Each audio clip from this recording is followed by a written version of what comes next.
Good afternoon, everyone, and welcome to our town hall for Therap's EVV solution for Kentucky providers. Today is December the 20th, and we appreciate you guys being with us on what is our second to last town hall before we go live on December the 28th. I also want to throw out an early happy holidays to you guys. I know this is a hectic time of year with folks obviously getting ready for the big go live next week, but with a lot of other things going on as well. So we greatly appreciate you coming and spending some time with us to go over kind of the last steps in our preparation for going live with EVV here in the state of Kentucky. Couple of quick bits of housekeeping, as we always do. Just a reminder to everyone for information about the Zoom. If you're here, you figured out how to get online. But in the event that you get kicked off and you want to be able to listen in, we do provide a dial-in number and meeting ID that you can see on your screen. We also offer a chat icon as part of your Zoom platform to be able to communicate with us. We've got a lot of folks on the line on our side as well, on the Therap side, as well as the Kentucky side, keeping an eye on that chat for any troubleshooting or assistance that we can provide to make sure that you're getting the most out of the webinar this afternoon. On top of that, as always, we do welcome questions from you guys for all of the participants here. Obviously, we want to share a lot of resources. We got a lot of content that we're planning on sharing with you this afternoon, but we also want to hear from you. One of the primary purposes of these events is to get the feedback directly from you guys and to be able to provide answers to your questions as they pertain to our go live coming up soon with EVV. So as you'll see, and are no doubt very familiar by this point, in your Zoom panel, you have a Q&A section where you can go in and enter in questions. We will do our best to get answers to you during the course of the town hall today, but for any that we cannot, we will capture that information and consolidate it and put it back out in a future public forum to make sure that you ultimately do get your answers. We'll also, as we go through, show you where you can find answers to previous town hall questions that have been collected and posted as well. With all that said, let me do some formal introductions. Again, hopefully you know me by now, but my name is Jason Laws with Therap Services, the state's selected EVV vendor. I'm excited to be with you guys again. I know we've been off for a couple of weeks due to some conflicts, but excited to get back in front of everybody and do some of our last bit of preparation for the go live that will officially begin next Thursday, which is December the 28th. I know a lot of you guys have done a lot of work in getting your Therap accounts set up. And for those of you working with third-party vendors, I know we've been working with those guys to get connected to the Therap aggregator and really doing all the things that we need to do so that you all are ready to roll next week. So again, we thank you for your work and your flexibility and working with us to get all of that done. And we're excited to kind of get over the finish line here in the very near future. For the purposes of today's town hall, I bring with me a couple of faces that hopefully you guys have seen by now. I know these guys have joined a couple of times. Some of our EVV specialists on the Therap team, Nick Anderson, as well as Stephanie Norton. These guys are going to be providing the bulk of the content today. And just as a note, hopefully all of you got the notice that came out from the state within the last week or so that we are extending the time of today's town hall. You know, typically we've ran for 90 minutes and an hour and a half, but due to some of the conflicts that popped up and the fact that we weren't able to have a town hall over the course of the last couple of weeks, we are going to try to extend this one because we got a lot of content we want to get to. We will do our dead level best to get through it in a reasonable amount of time, but wanted to prepare folks in the event that we run longer than our scheduled time. And so part of the reason that we did that is because there's really two main areas that Nick and Stephanie are going to be covering. I'll be doing kind of my typical kickoff as you're hearing right now and giving a quick review of where we are in the schedule. But the bulk of the content is going to come from Nick and Stephanie, focusing on really the foundational components of using Therap's EVV platform, the creation of scheduling and managing schedules in the system, and the checking in and out of caregivers, you know, collecting that EVV data at the point of contact with individuals receiving services. That's the absolute foundation of what EVV is all about. So we're going to be focusing on that.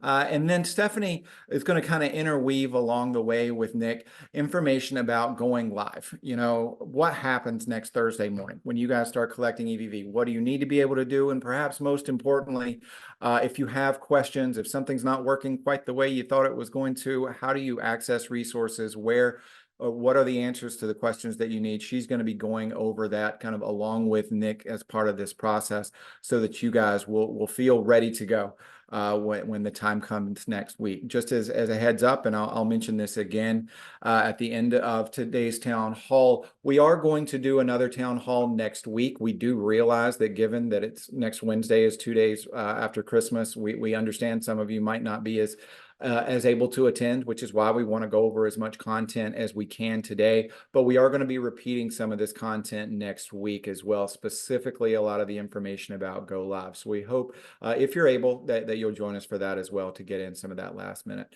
preparation. Once those guys go over that content, we're going to run back through some of our frequently asked questions from our last call that we had and try to answer anything that's coming in through the Zoom platform today. And then we'll do our wrap up and hopefully get you guys out of here before too late this afternoon. So that's our plan for today. And again, we appreciate you being with us. So to get things started, just a reminder of things that hopefully everybody already knows, but just a quick overview of what we're doing here. As I think everyone knows by now, TheraP is the selected vendor for EVV. In the state of Kentucky for both home health and personal care services. Obviously, we're focused very much on phase one of this implementation, which involves home health for you guys, providing you a platform for collecting EVV data. We also are providing an aggregator, which is essentially a repository for that EVV data. When it's captured in the TheraP platform, it goes over to the aggregator. If you're choosing to use a third-party vendor, you're in your own EHR, you're certainly welcome to do so. That data also comes over into the TheraP aggregator where it is then collected, aggregated, and ultimately will be used for the validation and denial of claims that are coming in through MMIS and your MCOs. We'll talk a little bit more about that process as we go a little farther into the call, but that's the gist of the project overview. Again, our plan is to go live with home health doing EVV next Thursday. This will be available to you on December the 28th. As a matter of fact, we know some of you are already logging in and looking at data and submitting in there, and we're excited to hear about that. But for the rest of you, you're certainly welcome to start but by next Thursday. Again, the expectation, and we'll reiterate this on our call today, the expectation is that every provider, every home health provider in the state of Kentucky will be collecting EVV data either through the TheraP EVV platform or through your preferred third-party vendor by Monday, January the 1st, 2024.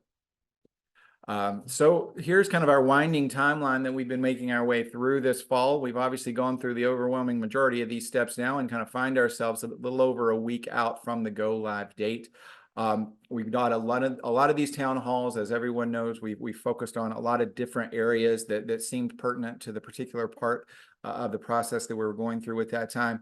And that's really the reason why today we're focusing on kind of those last steps, the final pieces of how exactly do I capture that EVV data inside of the system, and what are the things that I need to know to be ready to go live? So that's going to be our focus for the afternoon. Again, just as a reminder, I think everybody knows this distinction, but no doubt there may be one or two of you out there that are seeing some of this information, may have some additional questions. So we want to make sure folks understand the options again that the state is providing to you as part of our contract. You are provided at no charge with an EVV platform through the state contract, TheraP's EVV platform for collecting EVV data. You can get in, we will set all of that up with you to collect that information, again, at no charge. And from that system, you also have the option to submit claims to MMIS or your MCOs, and all of this, as I said, is at no cost to you. For those of you that have an alternate vendor that you use, either an EHR or purely EVV vendor that you have used before or you're preferring to use now, that is certainly an option to you. Obviously, that is outside of the state contract, so the contract between you and your vendor is up to you to maintain. But that is an option if you want to continue capturing that data, as long as your preferred vendor can send data over to the TheraP aggregator so that it can go in there, with the Therap EVV data as well. And that's something we've been working on with many of you guys over the course of the fall, getting your vendors up and connected and ready for submission of that data. But those are the two options that are available. I really, really hope that none of you out there fall into the bucket that I'm describing on the slide that we have right here. But just in case you do, or you are, if for whatever reason you've not been able to initiate your onboarding activities, that is something that needs to be done immediately, so that we can do everything we can to expedite the onboarding of your organization. If you have not yet been in any form of contact, either you or your vendor, not been in any form of contact with us at Therap, please reach out to us immediately today at kysupport@therapservices.net. You can also utilize the Medicaid public comment at ky.gov email alias that you see here on the screen to let us know so that we can follow up and get you guys moving. Please provide to us your name, your contact information, the name of your organization, and provider number. That's going to make the process that much easier for us to be able to get to you and get what we need to get done. So once that happens, in terms of the onboarding preparation and considerations, depending on whether or not you're using Therap's EVV or a third-party vendor, the process is a little different.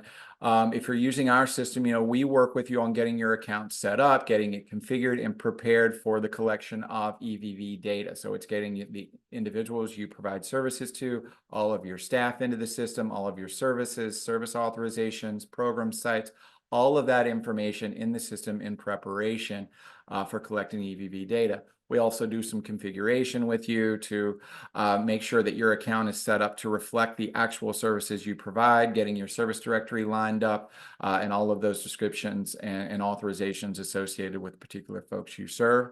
For those of you, and I know there are a handful of you out there that have worked with our billing specialist, Kelly, on this, we also offer you at no cost through the state contract, a billing platform whereby you are able to do direct claiming from your EVV data to your payer through the Therap system. Again, this is optional. It's not something you have to do. If you've already got a billing process that you want to continue to maintain, you're welcome to do so.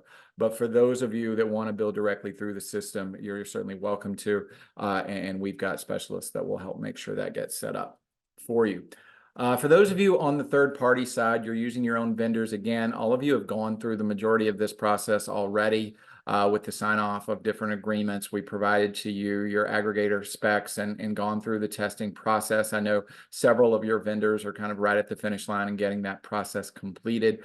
But if any of you have questions, I know we initiated the conversation with you guys, and then a lot of the communication ends up being directly with your vendors after that. And we know a lot of you are communicating through your vendors, but you can certainly reach out to us as well, or communicate directly with your vendors on any questions that you have about the process or the progress being made. We're happy to be responsive to that too. So that's kind of where things are. And as I said, what I want to do now is turn you guys over to our specialists, Nick and Stephanie, to both, as I said, go over kind of those final pieces of scheduling and checking in and checking out so that you guys are comfortable and familiar with that. Again, in the interest of making sure you're getting your questions answered, please use the Q&A platform that you have here. And as we're going through this, Stephanie's also going to be jumping in to talk about the relationship between collecting this data and preparation for the go live, which is official next Thursday. So with all of that being said, I'm going to turn you over to my partners, Stephanie and Nick, and you guys can take it away. Thanks, Jason. I was just going to turn my camera on for a little bit. I've had some issues with bandwidth, but just wanted to say hi to all you out there. Hope you're all excited for Go Live. I know I definitely am. And me and Stephanie have done a lot of these for a lot of states with a lot of very similar Go Live dates. So you're in good hands. If you have questions, let us know. Again, love answering any questions that we have. I'm going to go ahead, just take a moment and hop in on, do a little bit of a mobile demonstration for you and what your staff should be doing to start collecting this EVV data. All right. So I'm going to go ahead and just share my screen real fast. I'm going to flip off my camera. And we are going to go ahead and just get right into the app here. So I'm going to go ahead, get into that Therap mobile app. sorry, just want to show you a couple of things and a couple of recommendations that I think are going to be very helpful for you all. All right. Um, One thing that's certainly not required but is available is a biometric login. It's actually probably one of my favorite ways to get into the mobile application because, again, you're able to just look at your device, do a fingerprint. Sorry, it blacks out for security there.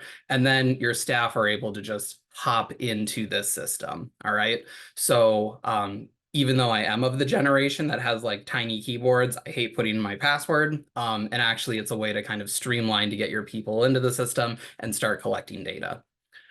Once your staff are in the system, we're just going to tap on that scheduling EVV. And you can see here that I have a couple of things that are set up. All right. For any of you that have used other EVV vendors, sometimes you have to create a schedule and then your staff can check in and out on that particular schedule. I have 3 of them that are listed here right now. All right. It's defaulting to today's date. I can go back and take a look at some of my previous days. And you can kind of notice with those vertical lines that there are different colors that are here. And that is just going to let you and your staff kind of indicate where you're at in those schedules. So for this very top one, where it has that like light blue color, that means that it's something that's scheduled, but I haven't checked in or checked out or started collecting that data. For that middle slot, where it's that green color, it indicates that I've checked in and I've also checked out and it's in a completed status. So that's kind of what that color means. And then this final one for Olivia here, that vertical line is kind of like a yellowish orangish color. And that means that I have checked in for the service, but I have not yet checked out. All right. So as you think about EVV and things being sent over, the only thing on this page that would be sent over at this time would be Sarah because everything has been completed. There's a start, there's an end. You as administrators will be able to go in and make any adjustments that you need to. So maybe if your staff forgot to check in for Remington, or if they did that check-in but didn't check out for Olivia, you'll all be able to do those edits and make adjustments to that data if needed, okay? So I just wanted to give you all kind of an idea of what that looks like.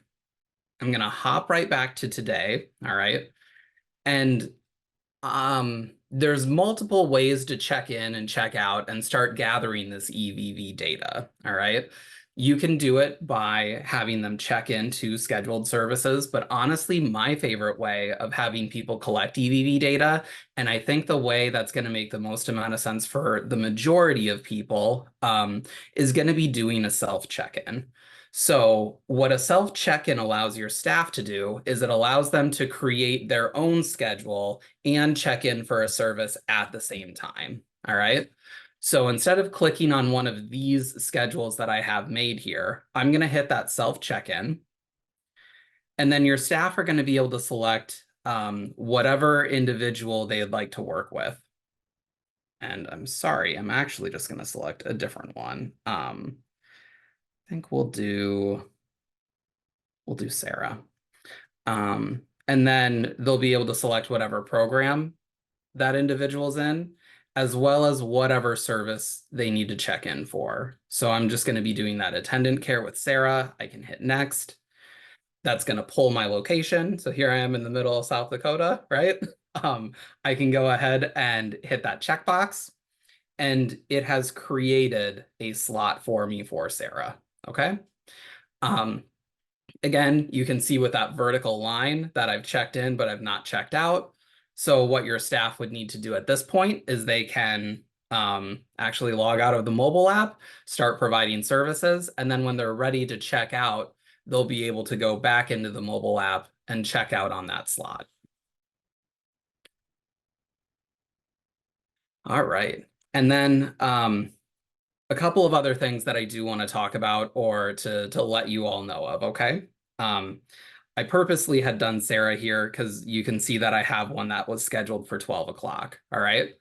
I can still check in if I needed to on this slot. But what's going to happen when you start scheduling slots is your staff are going to get notifications. So you can kind of see at this point, right, that it looks very similar to that self check-in process. But if I hit that check-in, I'm going to get an error message. And the reason that I got an error message, and I have that little exclamation point here, is because I'm checking in late for this slot. If you remember, this slot was scheduled to start at noon, and it is now 12:20 in my time zone. I'm in Central. And so if I tap this, it's just going to let me know that I need to leave a comment before I'm able to check in. All right. So again, with that comment, you can just say that, you're running late, or maybe Sarah wasn't home. Yeah, at 12. So again, you can put in whatever sort of comment you would like. And then you'll be able to check in as well from there. But again, if you're scheduling, that's just something to be aware of, something to think about with your staff, that they're going to have to leave that comment before they're going to be able to do that check-in and check out. And then, as I had mentioned before, whether someone is checking in or checking out through a self check-in or a scheduled slot, it's really the same sort of process. I can either tap on either one of these slots, or I can just swipe from the right to the left. It's going to give me that attestation. It's going to pull my location again, and then I can hit that top little checkbox. So you can see there that vertical line is now green, right? Because we went from, we've checked out. So I have, that check-in at 12:20, and I've checked out at 12:22. I live in a pretty rural state, and I think that there may be some rural areas where you are all at as well, okay? And so one of the things that is actually incredibly helpful, I think, is doing an offline check-in. And generally speaking, from my experience anyway, there are just some places where I know that I'm not going to get phenomenal service. All right. So if you are providing services to individuals that are in low or like no cell coverage or Wi-Fi or any sort of really good communication methods there, we do have an option to take a scheduled slot and move that into kind of an offline format that your staff can access later. So, and Stephanie will talk a little bit more about this later on as well. I just want to show you this process. Essentially what happens is it involves just a little bit of prep. You have to go to your settings. You have to select this offline EVV. And pretty much what you do is you end up creating like a 6-digit pin. All right. I'm going to do my super secret 1, 2, 3, 4, 5, 6 pin. And then the other thing you'll need to do is you'll either need to have a printed schedule, or in the mobile app, while your staff still have service, instead of checking in like they normally would, there's actually an option where you can just add this to offline. All right.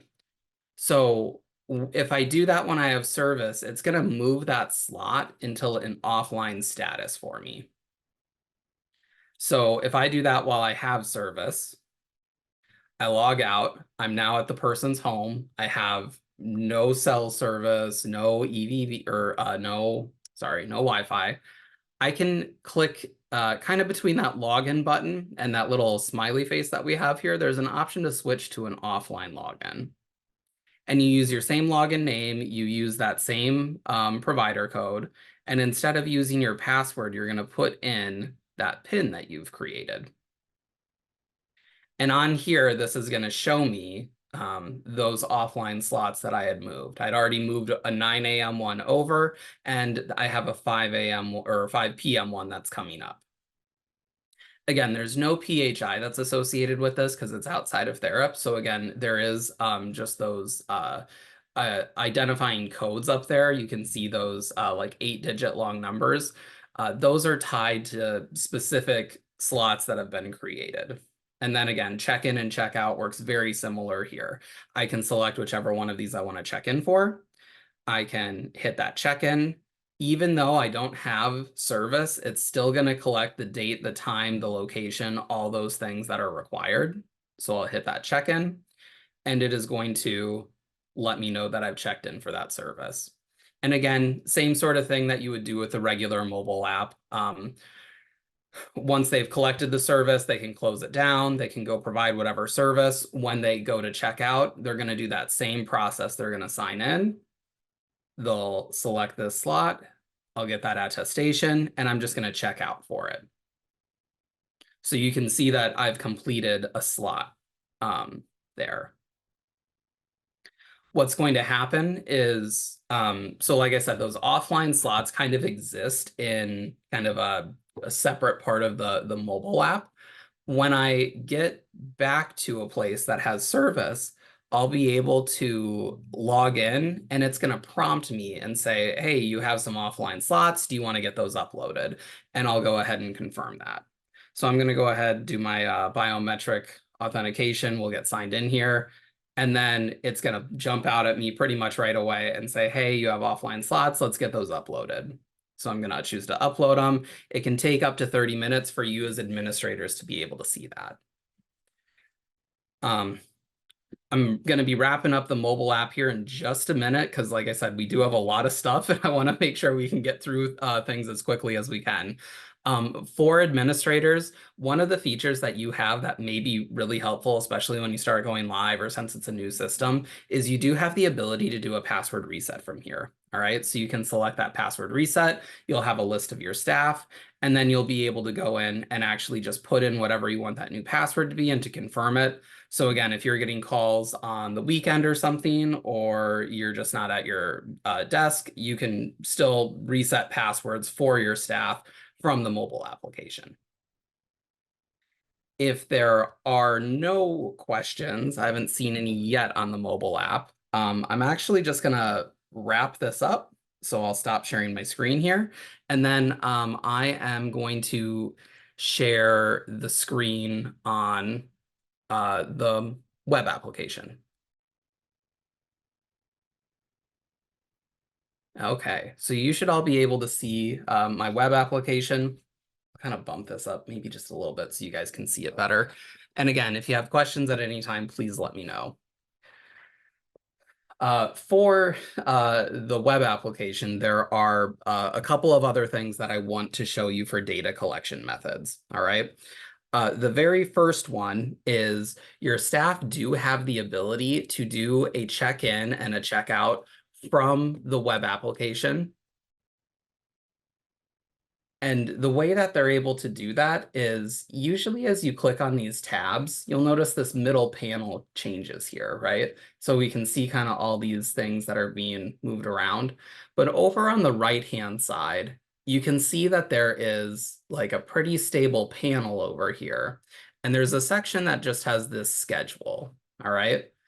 So again, no matter which one of these I'm on, I'll be able to click this view or check in for a schedule. And so this is showing me all of the things that I was just doing. All right. This is my personal schedule. So this is what, again, your staff that's collecting EVV data would be seeing. Okay. What's happening here is I can see that there was the scheduled slot that was done earlier. I can see this green completed one. That was my 2-minute check-in that I just did for Sarah. Again, you can double click on any one of these and it gives you the option to do a check-in at the bottom. All right. The check-in process is incredibly similar to what I just showed you. I'm actually going to just wrap up this slot that I created for Sarah. All right. So I'm not going to show you the check-in, but I'll just show you the checkout. And again, it's a very similar process. So I can double click on here. I can scroll down and hit this checkout. And again, that's going to pull my location. I can confirm. I'm going to get an attestation and it's going to make me leave a checkout comment. All right. And the reason it's asking for a checkout comment is because I'm outside of that 15-minute window. So again, since this was a scheduled slot, I was supposed to have been here until 3 o'clock. I'm going to have to put in a reason for why I'm deviating from that schedule that was created. Okay. So I'm just going to say that Sarah wasn't home and I'm going to go ahead and do that checkout. So we'll confirm. I'm going to get that attestation.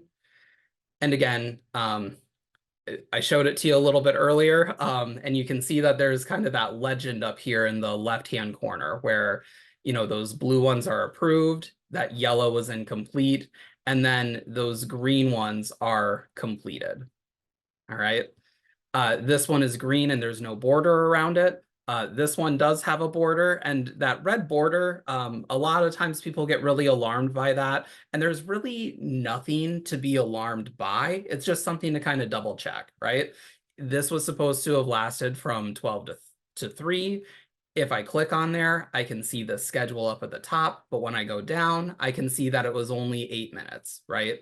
That it was from 12:22 to 12:30. So again, that's something that's kind of what that is indicating essentially. Okay. Again, you can have your staff double click on one of these and check in for that particular slot. They also have the ability, if you allow them to do a self check-in on the web as well. You can do that self check-in, and just like the mobile app, they're going to select the person that they're going to be working with. They can select the program, and then they'll be able to select whatever service and do that check-in. So again, couple different methods that you all have to collect EVV data, and so you can get your staff up and running with that.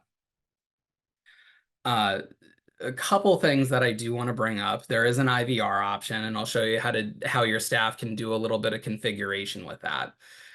But one of the things to really consider when you are starting up or when you're going to be collecting this EVV data is what methods you want to use to collect that.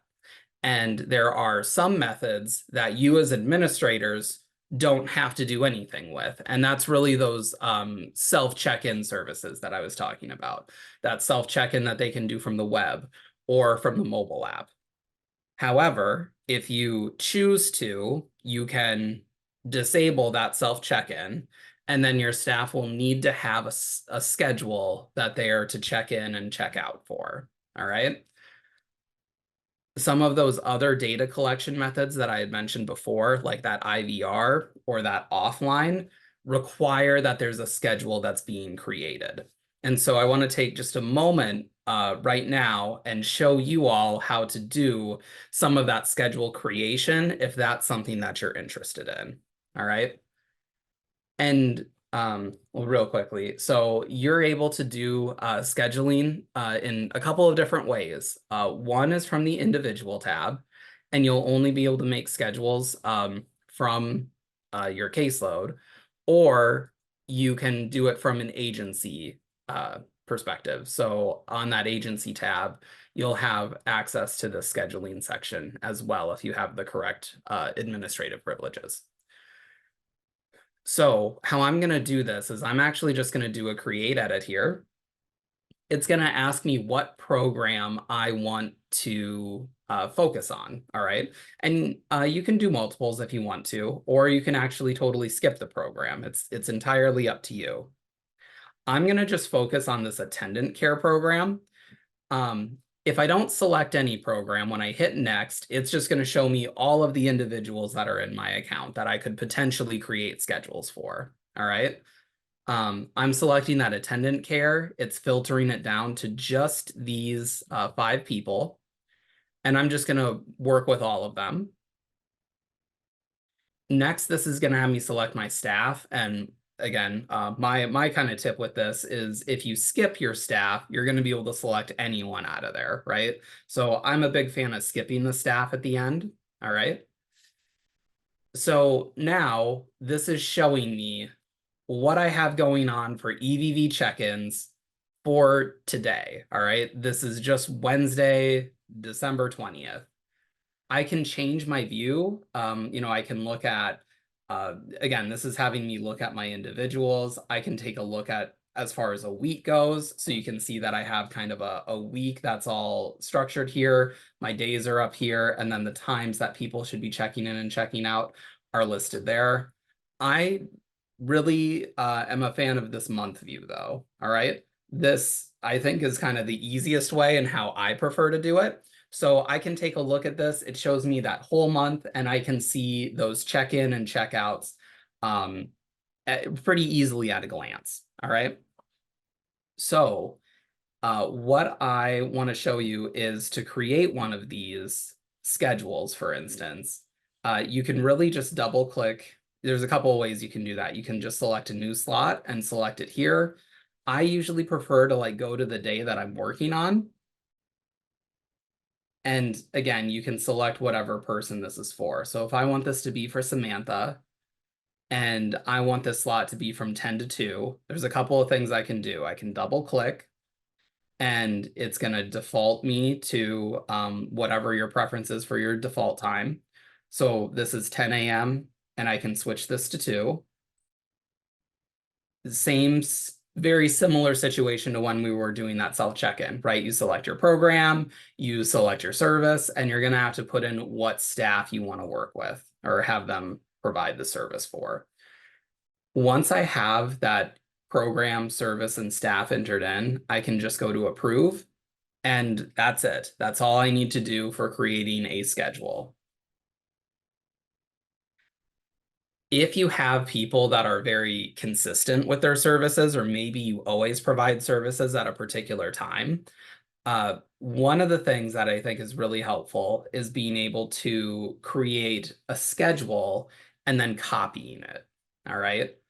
So what this grid is showing me right now is everything that I selected when I was going through that program, selecting those individuals and those staff. What I want to do is I'm actually just going to filter this, okay? So over on the right-hand side, I have this option to filter. And I'm actually just going to go with Remington because I know I had put some stuff in for him. So I just want to see the schedules that are associated with him. So when I hit filter, it clears away everything else that I have, and I'm focused just on that one person. You can see that I have about a week that's been created here, right? So I have Monday through Friday, and they're varying days for check-ins, right? So I have a 9 to 12, Monday, Wednesday, Friday, and then Tuesday, Thursday, I have a 3 to 7 p.m. If that's like a schedule that's going to work for the individual, and that's kind of the routine that we're on, what you can do to help yourself out as administrators is you're actually able to copy that and forward that on. So I'm going to go ahead and select that option once again, and we'll do bulk copy. And this works in kind of a counterintuitive way from what most people usually think about, okay? So what we're going to do is we're going to put in the dates that I want to copy to start with. So it's going to ask me what my start date is. I'm going to pick the 18th, and I want to copy the whole week that I've done. So I'm going to go to the 22nd. When I hit search, it's going to show me that these are all the slots that we found in that time frame for that person. I'm going to go ahead and have this start the following week. So the start date up at the top, you can select really any sort of day that you want. What I usually tell people is to do like a week at a time and then start it at the same time. If I were to start this on like Tuesday, for instance, Tuesday is going to start with, that 9 to 12, and then my Wednesday is going to be 3 to 7. So you can kind of mess those up if you don't have the correct dates in mind. Also, you can select which one of these you want to copy. All right. I'm going to actually select all of them. And then I'll just go ahead and hit that copy button. So I got a message here that said all my slots have been successfully copied. If I scroll down here, I can see that I have them in this kind of gray color, and that's really a draft, okay? That's something that your staff are not going to be able to see. So you actually want to go in and approve those before your staff can check in or check out for those services. When they're in a draft status, you can make any like modifications or changes that you need to have. All right. So like next Monday is Christmas. So maybe Sawyer's not able to work. If I want to, and there's someone else, maybe Robert Harris is gonna pick up that schedule. I can go in and I can change the staff that's listed on each one of these if I needed to. All right. If everything looks good, so I mean, I approve the one that has Robert Harris in there. If I want to just massively approve these, I have an option to do that here with a bulk approve. And with this, you can just approve really anything that's in the month. So I can search that. It's going to ask me what slots I want to approve. I want to do all of them. I can hit approve, and now they're all ready for next week. Any questions on any of that as far as creating a slot, or sorry, creating a schedule, copying that, going through any of those steps? Again, this is going to be, it isn't something you necessarily have to do. But again, what's really great about EVV and with all the options that we have, you have the ability to mix and match. All right. So maybe you don't need to schedule everyone. You just need to schedule people who need to use the offline app or who can only use IVR or something to that effect. All right. So again, just something to keep in mind. How I usually prefer to teach people, or I think the easiest way to do it, is build kind of your first week schedule and just continue copying from there. If I want to clear the filter that I put on here, I can just click that filter and I have all my stuff back. All right. Okay, so I don't see anything as far as with checking in and checking sorry, with creating schedules or bulk copying. So I'm going to go ahead and just close out of this. Again, if there are questions, please reach out, let us know. The final thing that I want to cover here is really just for people who maybe need to use the IVR, which is a call-in feature that we have. All right. What your staff will need to do is, once they get a login for Therap, because you'll still need to create them as a user, you still need to give them all their privileges and everything that you've done for all of your other staff, they will need to log in to the website. And over on this settings tab, there is an option to configure these IVR settings. When I hit configure, it's going to ask me again for my password. So I'm just going to put that in to confirm. And then it is going to assign me an IVR user ID. And that's going to be needed to check in and check out for those IVR slots. When you print a schedule out, it will have this IVR user ID on there. If it doesn't, it just means that your staff have not gone through and done this configuration. I also will need to enter in a PIN as a staff member, one that only I know, right? So I'm going to go ahead and put in that PIN and save it. Oh, and guess what? My super secret 1, 2, 3, 4, 5, 6 PIN was already being used. So we'll have to come up with a new one. All right. I'm going to go ahead and save that though. And then what you can do as a provider, again, if you want your staff to do this, they can do it themselves. They have the option over here on this little schedule box to print their schedule if they need to. If you as an administrator want to do that, you also have the option to print schedules from your agency tab. So you can go to your agency tab, we can hit that print schedule. I'm going to go ahead and just do this for this, and we'll just do these 2 weeks. How about that? And then I'm going to go ahead and just put in the staff that I'm working with. So I'm going to go ahead and print out just the staff schedule for Sawyer. All right. And then what's going to happen is you'll get a PDF version of this. All right. And again, Stephanie is going to cover some of this in greater details. But this is going to have essentially everything that they're going to need on here. So it has the phone number that they're going to need to call into. It has their IVR user ID on there. And then each one of these slots that I've scheduled has a unique identifier. All right. So when they call in, they're going to ask for that IVR user ID. They'll enter that in. They'll have to enter in their PIN. So whatever PIN they set up, they'll need to enter in. They'll need to put in whatever slot they're going to be checking in for, and then they'll confirm that. And then when they do the checkout, it's going to be the same process. You call the number, you put in that IVR user ID, you put in your PIN, and then it will have you check out on that slot. If you have a staff that's using offline, you can also have them use the schedule that way. So if they forget to move those slots over when they have service, they can do an add new slot in that offline mode and just put in this unique identifier. And then that will create an offline slot for them, even if they do not have internet or cell access. All right. So those are kind of the methods that we have for, again, checking in and checking out, and for you as an administrators to create schedules if you need to do that.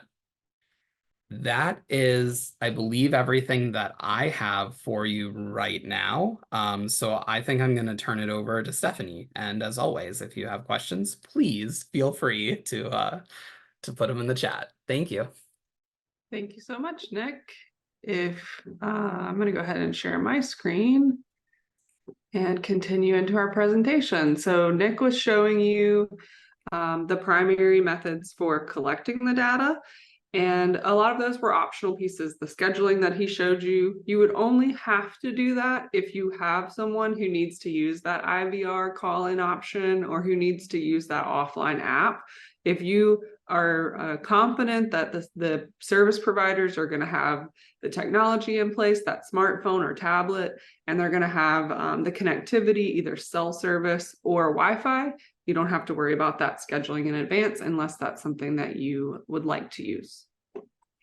So I'm going to talk through some scenarios of what happens on 12/28 when you start to use the system. And some of you may have started to use this system already.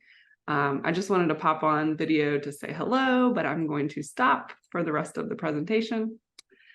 And as always, feel free to let us know in the chat or the Q&A if you have any questions. So you may have run into this already, but what should you do when staff is going to log in, maybe even yourself are going to log in, and you get this login failed? It could be a variety of things. A lot of times it's the password. Even when people swear up and down that they are putting that password in correctly, you will know from the system. I'll show you how you can check to see those login failures and why they're failing. But this is that common message that people will receive: login failed, and then it kind of gives you some prompts down here. Did you forget your password? Did you forget your provider code? That kind of thing. So that's the message that people will often receive. And like Nick was showing you on the mobile app, you have the ability as an admin or a scheduler to reset passwords. So you don't have to know what anybody's password actually is. If they can't log in, you can create a generic password, a temporary password. They will have to use it for the first login, and then it will prompt them to create their own unique password at that time. So this, and Nick, if you're able to put links in the chat, it looks like you are. Awesome. Nick is going to drop some resources in the chat for all the topics that I'm reviewing, and I'll show you how to access those from our support page as well. So in that web browser on your admin tab, you would see a change password user list. And when you click on that, you'll see all of the staff that you have available in your system. You would find that user that you need to reset. And when you click on their login name, it's just going to ask you to enter a new password and to confirm that. So again, you don't have to know this is going to be their password forever. This is a one-time use password for them to get in when they will create their own password at that time.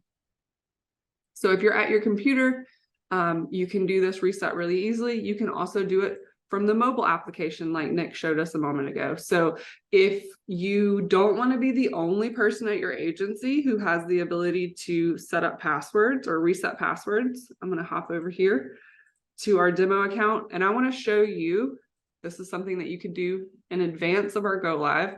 You can decide who at your agency is going to be responsible for password resets. Maybe you have multiple supervisors. Maybe there's someone at the office you want to be able to support with this.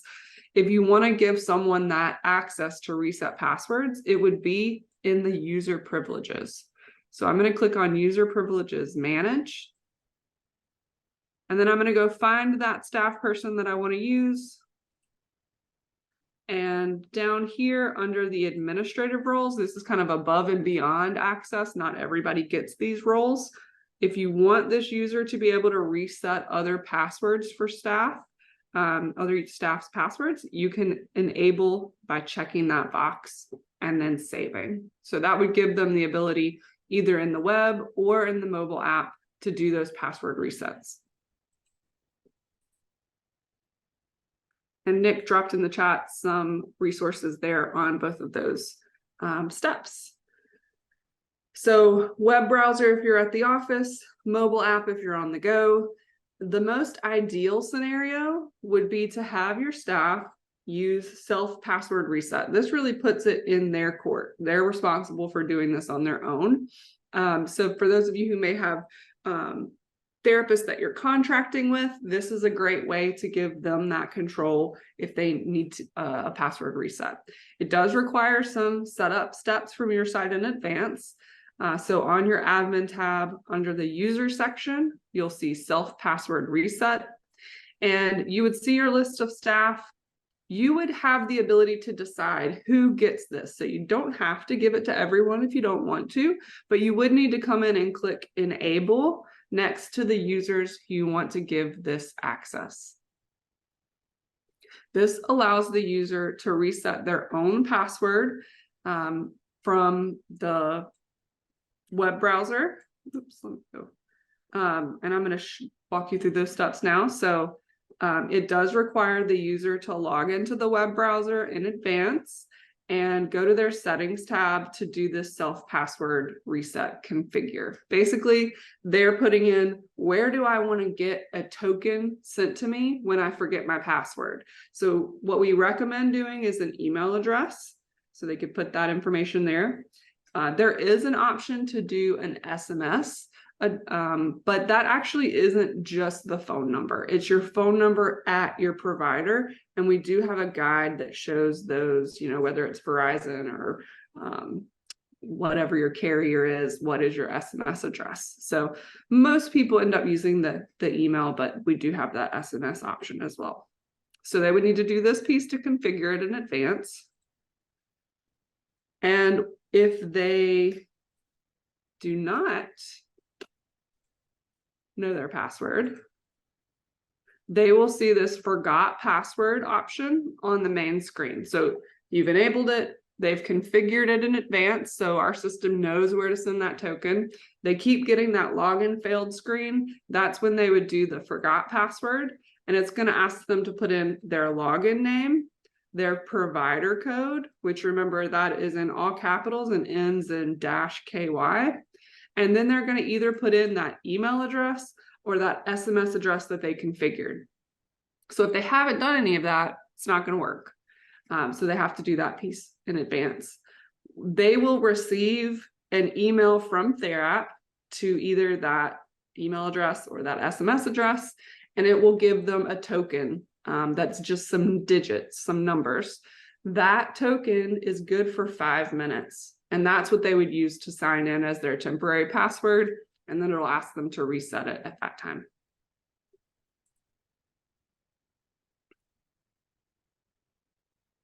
Okay, so that's a look at how to manage the login. If people aren't able to log in, how can you get them reset, and how can you set them up so that they can reset themselves? Another scenario that is pretty common when you first go live, those first few days, you're really working out the kinks. So these scenarios, hopefully they won't happen to you, but these are the most common things that could happen. So let's say your staff is checking in or you're going to schedule and you don't see a service in the drop-down box. So this is a view from the web application trying to choose a service. And this is a view from the mobile app. So in both cases, when we select that service box, there's no service found. So this is going to prevent someone from checking in. The most important thing for you to know is continue to provide services. This access in TheraP should not prevent a service from being delivered, you can document on paper and then manually enter this after the fact, which we'll show you in just a moment. So let's talk about why you might run into this issue of no service found. The first thing that I would recommend is that you search for your authorization in the system and check the status. Check those dates that the authorization is approved for, and you can check that expiry status. These dates in TheraP indicate when this service will be available for check-in. So if this is an expired date, it's not going to be available for your staff when they go to do that check-in. In this situation, you would need to put in a new authorization with current dates so that the service will be available. Jason mentioned earlier the option to bill inside of TheraP. I think some people are going that route. And in that situation, you need your authorizations to match what the state is sending you for authorizations. If there's a delay in getting that off, and you know that service is being continued, you can put in that date range, extend that date range so you can continue to collect the data and then update it when you get that authorization from the state. So the service auth is what dictates whether that service is going to be there. There are a couple of other things to check as well. If you look and see the status is it's active, the dates are active, then we know the service authorization is okay. But it could be another issue, like with your configuration of your EVV. So we do this in the setup calls with you. But if you add a new individual or a new staff member, this is something you're going to have to go back in and do. So on that admin tab under the scheduling section, which is at the very bottom of the screen, we're going to first check that staff manage. So you would go in, find the staff person that's trying to check in, or you're trying to schedule and there's no service. And what you want to check is these service descriptions here. If this is a physical therapist, do they have all of those physical therapy codes? Remember, we have a code for each payer. So even if you're not currently working with every payer, it's okay for you to go ahead and add all of those physical therapy codes to this therapist, because they're only going to be able to check in for the ones you have an authorization in the system for. So it could be that you didn't add Aetna, and that's what the authorization is for. So that's why it's not showing up for that staff. So confirming the auth, confirming the setup for the staff. And then one other thing is under that scheduling section on your admin tab, provider manage, up at the top here where it says self-check-inable services, have you selected those service codes there? If it's not in the list, clicking in that drop down and finding it. I think this is done for everybody, so you shouldn't run into this issue, but this is just another place to check. So if the service auth is there, the service is assigned to the staff person, and it's listed as a self-check-inable service, you should be all set. And thanks again to Nick for dropping some links in the chat. All right, so your staff can log in, there's a service, they're going to check in, and they get to this location and it's not where they are. It's not the right house. Maybe it's the house beside or the house across the street, or it may even say unnamed road. This information is coming from GPS. So it's using the location feature in your device, and it's working with GPS satellites, which are orbiting the Earth. Sometimes that accuracy is off. So it's really more about proximity. If it's not the exact right house number, or it's showing you the house behind or apartments and they're not in the right spot, that's okay. What you can do is use this comment box to leave a note explaining, this location is inaccurate, or, just for your notes. My understanding with GPS and EVV is it's really looking more at proximity to that location where the person resides. So if it's the wrong house number, that's not necessarily going to ding you unless that house is miles away. It should be showing you in that general location and area. So try not to stress so much about the accuracy of this location when it shows up, unless it's just really, really, really far off. And then you can use that comment box here. Another thing that may happen for users is this message that you have moved away from your location. You need to go back and check out or start the process again. So this we see happening when people are actually not finished with the checkout process. Maybe they're on this page, but they haven't clicked that check or submit button, and they're actually driving away because it's locked into this location, but they haven't submitted it yet. So when they start to move physically away from that location, it's saying, hey, this isn't matching anymore. You need to either go back to this location or just start that checkout process again to make sure it's capturing where you are. We will talk through all of these issues on the next webinar and post go live, because you may run into these afterwards and need some reassurance or clarification. So as I stated earlier, what if your EVV data is not collected? If staff can't log in, or there's no service, or they forget, what do? You want to make sure that the service is delivered, and they can document on paper or whatever backup way you have them using. And then you as the scheduler or the admin can manually enter that EVV data on their behalf. So you want to make sure that it is captured so that you can put that information in manually. So I'm going to switch back in to my demo account.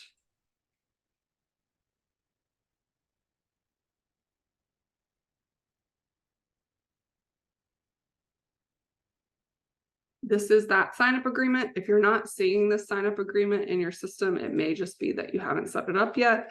I know we did meet with some providers before this language was shared with us. So I'm going to put this language in the chat. And I'll show you where you can put it in their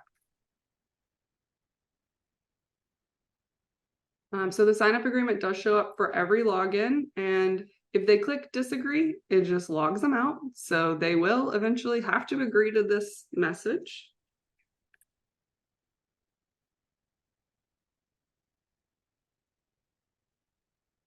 So once I agree and say yes, I'm going to be taken on into my system. So here's that web browser. So for those who do not see that sign-up agreement message showing, I put that in the chat, and you would actually find it, that section, on your admin tab under general. And we're looking for sign-up agreement. And if you already have one in there, you can see that list. If there's nothing there, you can create a new one. And this is where you would put that text. And we want this to be every login. And then you would save that. All right, so we covered the sign-up agreement. I'm going to show you how to manually enter the EVV data. Let's say it's the 29th of December. Staff, for whatever reason, did not log in and collect data. You have it. You can manually enter it for them. If they have already left and the service has already been delivered, they cannot enter it for themselves. If it's not in the real time, they're not going to be able to capture it. So they would need to report that to their supervisor or whoever is responsible for managing that data so that they can enter it on their behalf. So I'm going to go to my agency tab. You could also access this from your individual tab if you don't have an agency tab. We're looking for that scheduling section. And we can do that create edit. This is going to show us all of our programs. You may just have one program. If you're working, maybe you're a regional agency and you have different counties, this may be those different counties. So you're choosing which program you want to look at. When I click next, which individuals do I want to look at? I'm going to just select everybody. And then lastly, which staff. I usually just click skip for the staff so that it gives me access to everyone. And now we're on that color-coded screen where we can see the check-in data. And up at the top left, we have those color codes. So this is that same screen that Nick was showing how you can create a visit in advance or bulk copy visits out if you need to schedule things in advance for offline or IVR purposes. But we can also enter data from here. So if I go to that month view, I can see anything that's blue was scheduled in advance, but no one completed check-in and check-out. Anything that is orange, there's a check-in, but no check-out. So what you're really looking for are those green visits. Those have both a check-in and a check-out completed. And if you just hover over it, you can see down there where it says staff, Sawyer Hurley, in parentheses, it's showing me the actual check-in and check-out time. So if it was something that was scheduled versus a self check-in, you can kind of take a peek there before opening the whole thing. So I'm going to go back here and enter data from the 5th. I have this recorded. I'm entering it on behalf of this staff. So I'm just double clicking to open this. And down here at the very bottom, you'll see the staff that was assigned. And we can see there's no check-in or check-out data available. So if we want to add that, we're going to go to this section here that says Action Edit. And this is going to open a screen where I can either edit or manually enter the check-in and check-out data. So up here at the top, when was that check-in date and time? I highly recommend using the buttons in TheraP because the formatting can kind of get off and it may give you errors. So this is the easiest way that I recommend to do it. Click on that calendar and find your date. So we're entering something from December 5th. So we want to go back in and click that date on the calendar. And then we want to put in that time. So down here at the bottom right, there's a clock icon. And what I would recommend is just click on the number for the hour itself. You can use these arrows, but I think it's a lot faster and more efficient if you click on the hour. So we can say we checked in at 10. Oops. And then we can click on the minutes. Maybe we checked in at 10:05. If this was a PM, I would just click to toggle between AM and PM. So we checked in at 10:05. I do need to say where they checked in at. So location is one of the required pieces of EVV data. And if you click on this drop down, it will pull the address from the demographic form. So when we had you put in your individuals into TheraP, the residential address is one of the locations that we had you add.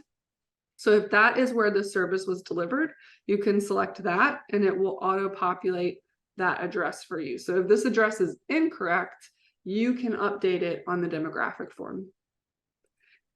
If for some reason you don't have an address here or the address is incorrect, you can manually type in that information. You just have to make sure you choose country before you choose state to make that state populate there.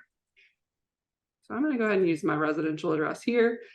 I also have to put in my checkout. I can't save this without a completed piece. So, if someone calls you on the 28th and says, hey, I forgot to check in, will you check in for me? You can't really do that until they've also checked out so that you can enter both at the same time. So what time did this person check out on the 5th? I'm going to choose that date, use my clock. And they checked out at 2 p.m. Same location. So now we've manually entered when they provided the service, when they finished the service, where that service was delivered. Because we are manually entering or editing this data that should be captured in real time, it is going to require what's called an exception code. So this is an explanation for why you're having to touch this data. Really, EVV data should be captured in real time and not require edits. So if it does require edits, you're just going to use your best judgment to select the exception code that explains why. So maybe it was that they forgot to check in and out. Maybe they were having a mobile app issue. Maybe their phone wasn't charged, so they couldn't do it. You can choose what you think is the most suitable for this scenario. And then you also have a description here. So what I would recommend is that you leave a note for yourself to remember the situation. And even I can say I verified times with service note, so that I've got a note for myself that these times I was looking at the service note when I put them in, and that is verified. So I'm going to click update. Here's that attestation. We're going to say yes. And now it tells me up at the top that I have successfully updated that data. And when I scroll down, I can see that that information is now present. There won't be a check-in or check-out collection method because the data wasn't collected in real time. You manually entered this. And if you look, there's even a little asterisk right here behind the title. That's an indication that this has been edited. And if you wanted, you could click to see why it was edited. So staff forgot to check in and out. The change was made by Alyssa, this date and time, and there's that comment that we left. So continue to provide the service. If they are unable to collect the data for whatever reason, have them document it and deliver it to the person who's going to enter it on their behalf. Now that I've entered that data, you may notice that that visit has turned green. It was originally blue. The green is what we want to see. Green is a completed visit. There may be a situation where there wasn't a schedule. Maybe this is something that happened on the 11th and no one checked in. There wasn't anything planned in advance. I can do the same thing by coming in and creating that visit. So I'm going to come in and click this. This happened from 9 to 10. It was for this service. This staff is the one who provided it. And I'm approving it. So I've got to create the visit. There it is now in blue. And now I can go in and manually enter that data. So whether it was something you scheduled or something that they just completely forgot to check in for, you have the power to come in and edit.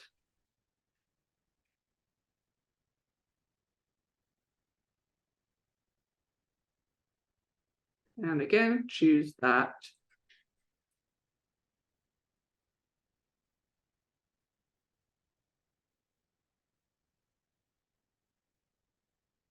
And update. So there's that visit. Oops, there's that visit. I've got green showing, which is great. You may notice these, there are a few that have a red border around them. It doesn't mean that something is wrong, but it may be something you want to just double check. It could be an error when you manually entered it, or something that you want to investigate a little further. The red border is an indication that the time that you said up here for the start and end date, so these are specifically for things that are scheduled in advance, these times are different than these times. So this is that offline visit that Nick did earlier, and it was scheduled to be 9 to 12, but the data that they collected, they checked in at 12:25 and checked out at 12:26. So it's a completed visit, it's green, but there just may need to be a second look at this. In this case, maybe the person wasn't there to deliver the service, or maybe the staff had an issue. They were trying to check in and checked out instead, and just something else to investigate a little further. Okay, I think that is what I wanted to show you for that one. We do have some really helpful resources, a short video that shows you how to do those steps. I know this is a lot of information. We're really just trying to give you a heads up of what's coming and what could possibly happen. But I will show you where you can access all of this information. And again, this will be recorded and shared as well. So just want to revisit what Nick was talking about with the offline piece. So let's say you scheduled the visit and the staff is going to use offline, but they say, I don't see the switch to offline option. It may be that they have not configured that offline PIN. That has to be done before they will see that option appear.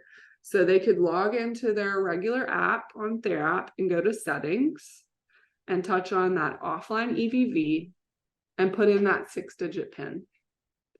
The nice thing about this is if they forget their offline PIN, they can just log into their app and reset it. So you don't have to reset an offline PIN for them. That would be something that they could manage as long as they have access to get into their TheraP account. Once that is set, then they would see that offline login option appear.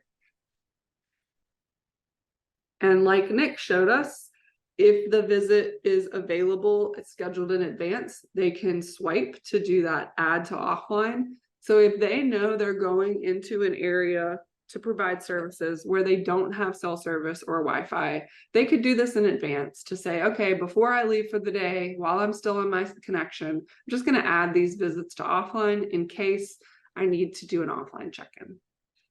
So that's that swipe to add to offline. And then once they log into offline, this is that view where they're not going to see who it's for or what service or what location. It's just going to show the time that it was scheduled and the date, and they would touch to do that check-in for offline. Once they have collected that data, they've come back to their location where they do have internet, whether it's their house or it's a restaurant or a library, wherever they get their connection, they can log back into the TheraP app, and it's going to give them a prompt saying you have offline EVV slots that are not uploaded. Please upload. So we do recommend that they upload as soon as they can, just because it's not in the system until they do this piece. So they may have collected data for 3 or 4 visits, but it's just on their device until they do this sync to send it back to TheraP. So once we click upload, it'll tell us that it is being successfully uploaded, but it could take up to 30 minutes before it shows up in your TheraP system.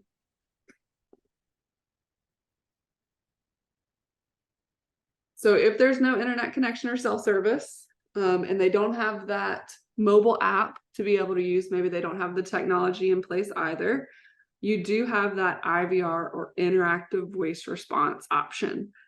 Just being honest, based on my personal experience, this is like my last resort option. I would always use offline before this. The only reason I wouldn't use offline or prefer this is if you don't have the technology in place. So you don't have internet, you don't have cell service, and you don't have a smartphone or a tablet to be able to utilize, or a web browser to be able to check in on, then you could do the IVR piece.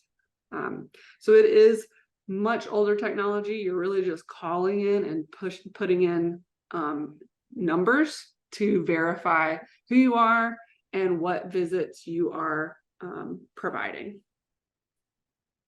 So this is that process for doing the check-in. There is, again, some steps that the staff has to do before that they can do the call-in. So like Nick showed us, from the web browser, this cannot be done from the mobile app. They would need to go to their settings tab and click on IVR settings configure. It will show them what their IVR user ID is. That's generated by our system and it will not change. But they're going to put in their own PIN. So this is basically like their password for IVR. It does need to be 6 digits.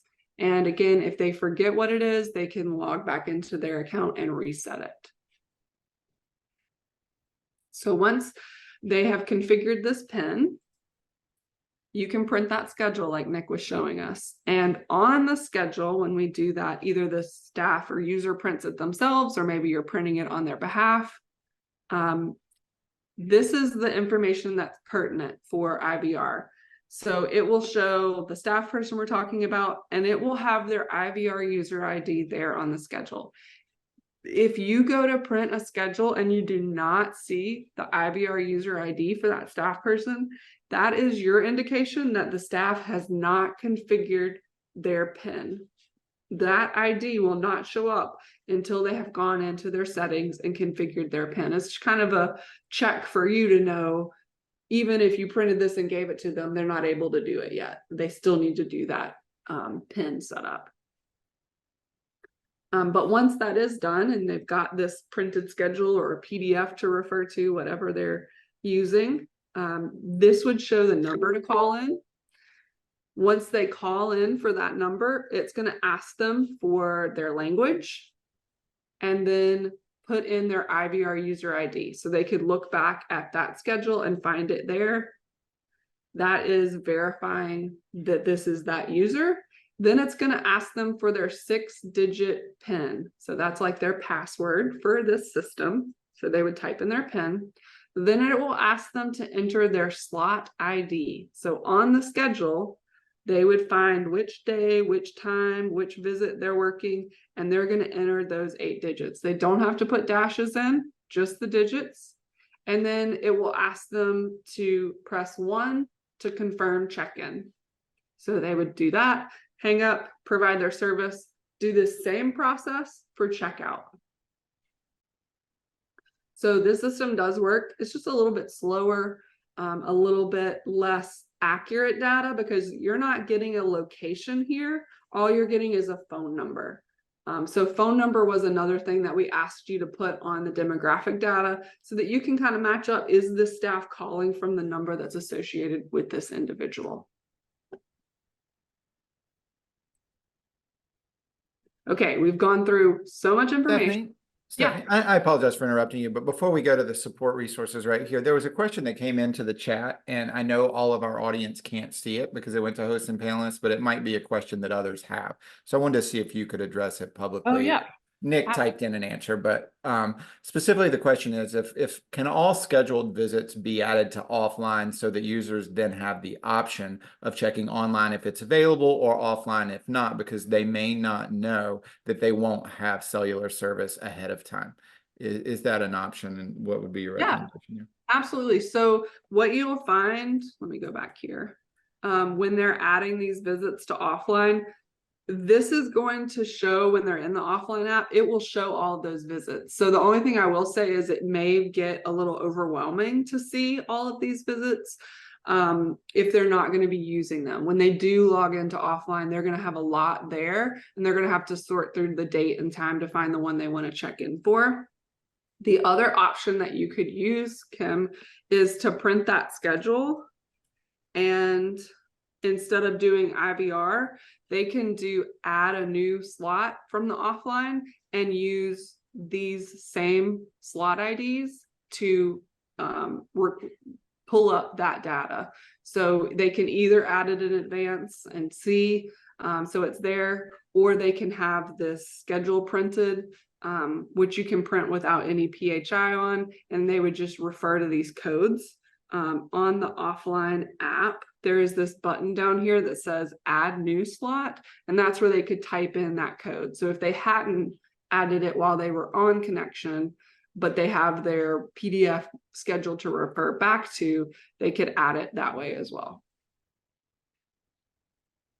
Good question.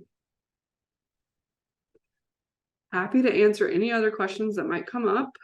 I do just want to show you some resources for you. So as you prepare to begin using this, which you can go ahead and start, you don't have to wait till the 28th. You can have some staff start trying now so you can get a preview of what's going to happen and just work through some of those kinks beforehand. The fastest way to get support from TheraP, if you're having an issue with your TheraP system, we recommend that you email us at kysupport@therapservices.net. I understand that email is not always the most satisfying way to get customer support, but this really is the fastest way for our team. We are a remote team, and we are monitoring this email address, and we will respond as they come through. So we will have coverage for the dates that y'all are going live, and we'll be here to support you as those needs come through. We also have, I'm just going to put this in the chat for you. We also have a support page. So you may have seen this already. This is where you can refer at any time back to resources. So we have some short videos here that are really helpful. This simulator, which is a great tool for training your staff, as they're getting ready to go live, you could send them this and say, go through these steps. This is exactly what your process will look like when you're checking in. So this lets them try it out without actually having to collect any fake data in your system. So let me go back. We have that short video on how to do the self-password reset. You could share it to your users and say, hey, if you want to be able to reset your password on your own, here's that process. And then a short video on how to enter that missing check-in and check-out data. So whether someone forgot to check in or out, or they checked in but forgot to check out, how do you fix that from your side? So these are really handy resources. We have links to these recorded town hall meetings. And then in this table, you can click on different sections to get user guides. So user guides from TheraP are step-by-step instructions with screenshots. So if you were trying to show someone how to configure their IVR settings, I could click on this and send them this link. And it shows exactly what they need to do to be able to complete those steps. So there are resources split here by role. So for your service providers, this is going to be what's most relevant to them. For those of you that are doing some of that setup and management of the account, you'll be looking at that. We will get more into the aggregator side as that goes live.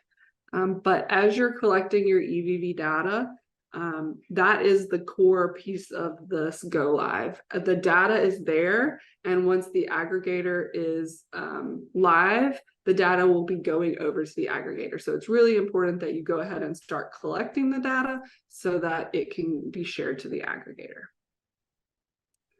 Also on the support page, we have those frequently asked questions and the service billing codes that are applicable for this go live.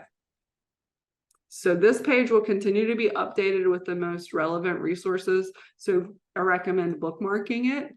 You can access that at any time. And then if you have anyone that you're working with that is not using English as their first language, we do have support materials available in a variety of languages. So these would be those same user guides that you could come in and find which ones you want to use to share with your staff.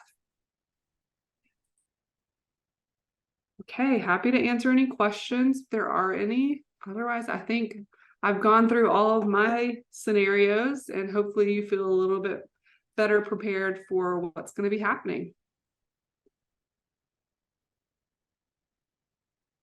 I'll hand it back to you, Jason.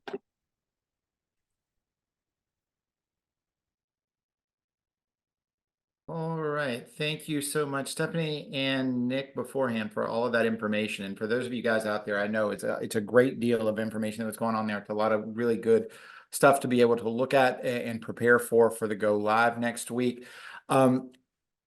Again, we obviously understand you're not going to memorize every single bit of information that was shared. So again, I wanted to put these resources back up on here as a way to get in touch with us. As you heard Stephanie say, we're going to be monitoring. We've got a team over the course of the holidays and over the go live period. We're going to have folks keeping an eye on that KY support at therapservices.net. Please do go to that resource page. One of the other components here, Stephanie went through a lot of the pieces of this, but I also want to draw your attention to the recorded town hall meetings right here. If you go into that, you're going to see all of the different meetings that we've had with the recordings as well as the presentation slides. We're going to do our dead level best to get the slides from today up there immediately. It might take a minute longer to get the actual recording, but we know this is going to end up being a nice resource for you as well. So I want to make sure you guys know that that's available too. If you want to go back and review Stephanie or Nick's coverage of a particular component of that, that's going to be available to you as well. And then I also wanted to point out the final resource that we have on here from the state side. The 1915C waiver help desk is yet another option that you can utilize to get assistance with things if you're running into any issues at Go Live. So all of these things are really good resources, and we certainly encourage you guys to keep an eye out for that. Go back to my full screen. And so what I want to do now is to review actually a couple of frequently asked questions that came in our previous town hall. Admittedly, that was a couple of weeks back now, given that we had to do some cancellations, but I did want to make sure we got those answers addressed. And as we're doing that, I do want to continue to encourage you all to utilize the Q&A feature within Zoom with any additional questions that you have. I know some folks have been using that. Some of you have been putting your questions into the chat. Which is fine. We try to respond there, but if you could use the Q&A, we would prefer that. It helps us to organize the feedback that we're getting a little bit better. So please continue to use that as I'm talking, and our team will keep an eye on it, and we'll make sure that you get those answers. But again, there were a couple of questions that came in our last town hall that I wanted to address. And if you recall, we focused largely on billing during that one. For those of you that are choosing the optional service to bill and claim directly through the Therap application. So we had a couple of questions come in here specifically pertaining to billing. One, whether the Therap's claim history will show the amount paid and can it be downloaded into Excel. And in our application, the amount paid is available in the claim history in the aggregator. So we tried to answer this with the recognition that some of you guys may have been asking about the aggregator versus the application if you're using third party. So that information is available there in the aggregator, but our recommendation would be to use the 830 remittance advice you get from your claims as a way to manage your full revenue cycle. The aggregator really is very much more designed for the specific purpose of managing EVV data within your finance package, within your remittance that you get from the state and from the MCOs for your payments. The 835s is really going to be the better option for managing revenue. So we wanted to share that information with you. Not that the information, you can't see it within the aggregator, the amount paid. It's just, it's really more designed for management of EVV. The next question that came in was around whether or not Therap allows varied rates that are specific to the service or individual. And the answer is yes. Our billing module does allow for entry of an individual specific rate for a service if that is needed. But again, to be clear, this is part of the Therap EVV application, not the aggregator itself. The EVV data is captured within the application, and then that flows over to the aggregator. So if you're going to put in a unique rate for an individual, you're going to be entering that within the application. Or if you're using your own third-party option, then that would be where you would put that info. It's not directly into the aggregator. It flows over as part of the EVV. But wanted to make sure that that's clear. But certainly, if you guys have additional billing-related questions, please let us know. The other question I've kind of left up here, to be frank with you, for a couple of town halls, because we consistently get it, and I want to make sure folks are getting the proper information related to whether or not the go live date is a soft or hard launch date, which effectively means, are we going to be using the EVV data captured in Therap or in your third-party vendors as it comes over to the aggregator? Are we going to be using that to validate and or deny claims at the go live date? And so the answer to that question is this is effectively a soft go live, in that we're not immediately going to be doing that. You will continue to be able to do your typical claiming. That being said, we very much obviously have the expectation that you're going to be collecting EVV data, specifically as of 1/1, and some communication, if it's not already come out from the state. We certainly expect it to come out in the relative near future. You guys are going to get some clear communication from the state around the actual hard go live date, meaning the point at which that data is going to be used to validate claims. I know the state is intending to do some communication out there. Obviously, if you continue to have any questions, we do encourage you to utilize the Medicaid public comment at ky.gov email alias that you see here. Let's see, let me take a quick look and see if you've had any other questions come in while I was talking. I do not see any. But again, just a reminder, and I know Stephanie already showed this to you a moment ago, but archive questions from previous town halls have been archived on the Kentucky specific EVV page. So we encourage you to go in there and check out that information. And again, there's a ton of training resources there, a lot of which I won't repeat everything that Stephanie already showed you, but just as a reminder, there's a great deal of information there that can be extremely helpful to you as you're going through the onboarding process, preparing for go live, and certainly up to and beyond the go live date to be able to access support, information, and resources. A few key dates that we want to make sure that you guys are aware of going forward. Obviously, with the holidays coming up, everybody's got a little bit of a crazy schedule. So we wanted it to be completely clear what you guys can expect on given days coming up over the next week to week and a half. First and foremost, wanted to make sure you guys were aware of state closures. The dates of the 25th, Christmas Day, the day afterwards, the 26th, the 29th, and New Year's Day are all state holidays. So wanted to make sure you all were aware of that. We are going to be doing another town hall next week on Wednesday, which is the 27th. And I'll go ahead and tell you a lot of the content that we share next week will be pretty similar to the information that was shared today, with the recognition that that will literally be the day before go live, as you can see here. So we're going to be reiterating a lot of the things that you can do in preparation for go live, and even more specifically where to find answers to your questions. But we do encourage you to check that out if you can make it. We also expect the closer and closer that we get to go live, the more questions you may well have. And so we want to be here and present on that day. It might be a little shorter call than some of the town halls that we've done prior, but we do want to be there and be available to answer questions if folks have them. So certainly feel free to check us out. We will be on our normal schedule on that date from 1 to 2:30 is our schedule, Eastern. And then the very next day, it's the big day. It's go live on 12/28, at which you guys can get in there and start collecting data. And then again, the distinction, I know we've made this distinction several times, but want to make sure folks understand. We are making everything available. As a matter of fact, you can start collecting the data now, and everything will be available to you on the go live date of the 28th. But it is the expectation that providers will be collecting EVV data on January 1st, which is a week from Monday. So want to make sure folks see that date and are aware of it. We will then be doing another town hall very shortly thereafter, a couple of days later on Wednesday the 3rd at our normal time slot of 1 p.m. Eastern on that day. We'll be doing a town hall really focused on kind of follow up from go live. You know, what are the questions that have popped up? As Stephanie mentioned to you all, we're going to be providing support throughout this entire period, and we'll be kind of seeing what the themes are that emerge. Are there particular areas that maybe folks have more questions around or issues that are arising? And we'll dedicate our content on that 1-3 town hall to those issues to make sure that we're addressing the things that are needed. So more information to come on that.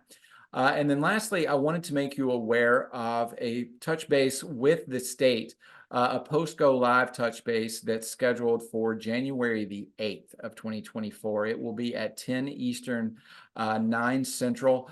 We encourage you guys to check that out. It's going to be a touch base hosted by the state after go live, really to kind of communicate directly with the users and get your feedback on how things are going. I've included the registration link here on the slides that we'll have posted very soon. So certainly encourage you guys to check out that go live touch base as well. Again, can't say it enough. We know that going through this process, you all have a lot going on, but we are here to support you guys throughout. So at any point over the course of the next several days and weeks as you're going live with this, please reach out to us through kysupport@therapservices.net. I also want to make sure for those of you that may be accessing the Therap aggregator to look at the data in there, as we've talked about in the past, the access to that is going to be managed through the Kentucky Online Gateway, or COG, with which I think most of you guys should already be familiar. If you have any issues with COG, we've also included resources and contact information, both the email address and phone number extension for which you can use to get support with use of the COG portal as well. And then again, just kind of a last plug for next week, kind of our last get together before go live. The day before, on Wednesday the 27th, we're going to do our last town hall. So I certainly hope you guys can join us there. And again, we'll be going over go live preparation and getting everybody ready for the big day the following day. So with that said, let me open it up again to see if there are any other questions. I'm trying to keep an eye out here on our chat and our Q&A. I don't see any new information coming in, but we'll take a look at that for a minute. And while we're waiting to see if there's any additional Q&A, is there anything from the state that they would like to add before we close out our call this afternoon?